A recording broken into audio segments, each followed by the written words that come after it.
Hi అండి, అందరికీ నమస్కారం. ముందుగా ఓం శ్రీ మాత్రే నమః అని కామెంట్ పెట్టి లైక్ చేసి మన ఛానల్ను సపోర్ట్ చేయండి ఫ్రెండ్స్. నవరాత్రులు ఎప్పటి నుంచి ప్రారంభం, వాటి యొక్క విశిష్టత ఏమిటి? దేవీ నవరాత్రులను దేశవ్యాప్తంగా 9 రోజుల పాటు అత్యంత వైభవంగా జరుపుకుంటారు. ప్రతి సంవత్సరం ఆశ్వీజ మాసం శుక్లపక్షం పాడ్యమి నుంచి నవమి వరకు దేవీ నవరాత్రులను జరుపుకుంటారు. ఈ 9 రోజులు దుర్గాదేవిని వివిధ రూపాల్లో పూజిస్తారు. అయితే ఈ ఏడాది శరత్ నవరాత్రి వేడుకలు సెప్టెంబర్ 2న ప్రారంభమై అక్టోబర్ 2వ వరకు కొనసాగుతాయి. దేవీ నవరాత్రుల ప్రాముఖ్యతతో పాటు మరిన్ని వివరాలను ఇప్పుడు తెలుసుకుందాం. నవరాత్రి పండుగకు 2 ప్రధాన కారణాలు ఉన్నాయి. ఒకటి, దుర్గాదేవి మహిషాసురుడు అనే రాక్షసుని సంహరించడం. ఈ విజయం అహంకారం, చెడుపై మంచి సాధించిన విజయానికి ప్రతీక. రెండవది, శ్రీరాముడు రావణుడిని సంహరించడానికి ముందు దుర్గాదేవిని పూజించి ఆ తర్వాత విజయం సాధించినందుకు ప్రతీకగా కూడా ఈ పండుగను జరుపుకుంటారు. అందుకే ఈ 9 రోజులు అమ్మవారిని పూజించి 10వ రోజున రావణ దహనం చేస్తారు.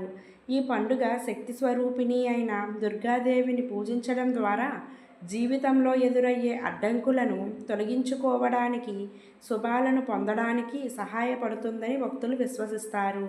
ఈ పండుగలో భాగంగా భక్తులు వివిధ రకాల పూజా కార్యక్రమాలను నిర్వహిస్తారు. కలశస్థాపన. మొదటి రోజున కలశస్థాపన చేస్తారు. ఇది ఇంటిని శుద్ధి చేసి పవిత్రమైన వాతావరణాన్ని సృష్టించడానికి సహాయపడుతుంది. రెండవది, ఉపవాసం. చాలామంది భక్తులు 9 రోజుల పాటు ఉపవాసం చేస్తారు. కేవలం పాలు, పండ్లు లేదా ప్రత్యేక ఆహారాన్ని మాత్రమే తీసుకుంటారు. ఇక మూడవది, దేవీ పూజ. ప్రతిరోజు ఉదయం, సాయంత్రం అమ్మవారికి ప్రత్యేక పూజలు, హారతులు నిర్వహిస్తారు. నాలుగవది, కన్యా పూజ. అష్టమి లేదా నవమి రోజున 9 మంది బాలికలను ఇంటికి ఆహ్వానించి వారిని దుర్గాదేవి రూపాలుగా భావించి పూజిస్తారు. వారికి కొత్త దుస్తులు, ప్రసాదాలు, కానుకలు సమర్పిస్తారు. ఐదవది, పూజ.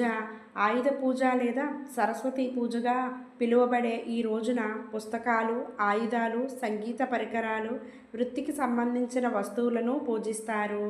దేవీ నవరాత్రి అనేది భక్తి, శ్రద్ధ, సాంస్కృతిక ప్రాముఖ్యతతో కూడిన పండుగ. ఈ పండుగ ప్రజల్లో ఆధ్యాత్మిక భావాన్ని, ఐక్యతను పెంచుతుంది. ఇది చెడుపై మంచి సాధించిన విజయాన్ని గుర్తు చేస్తూ భక్తులకు నమ్మకం, ధైర్యం, ఆనందాన్ని ఇస్తుంది. ఈ వీడియో కనుక మీకు నచ్చినట్లయితే లైక్, షేర్, కామెంట్, సబ్స్క్రైబ్ చేసుకోవడం మాత్రం మర్చిపోకండి. అలాగే పక్కనున్న గంట సింబల్ క్లిక్ చేస్తే నేను పెట్టే మరిన్ని వీడియో నోటిఫికేషన్ మీ ముందుంటాయండి. అదేవిధంగా తప్పకుండా లైక్ చేయండి. మీరు లైక్ చేయడం వల్ల మన వీడియో అనేది మరికొంతమందికి రీచ్ అవుతుందండి. ధన్యవాదములు.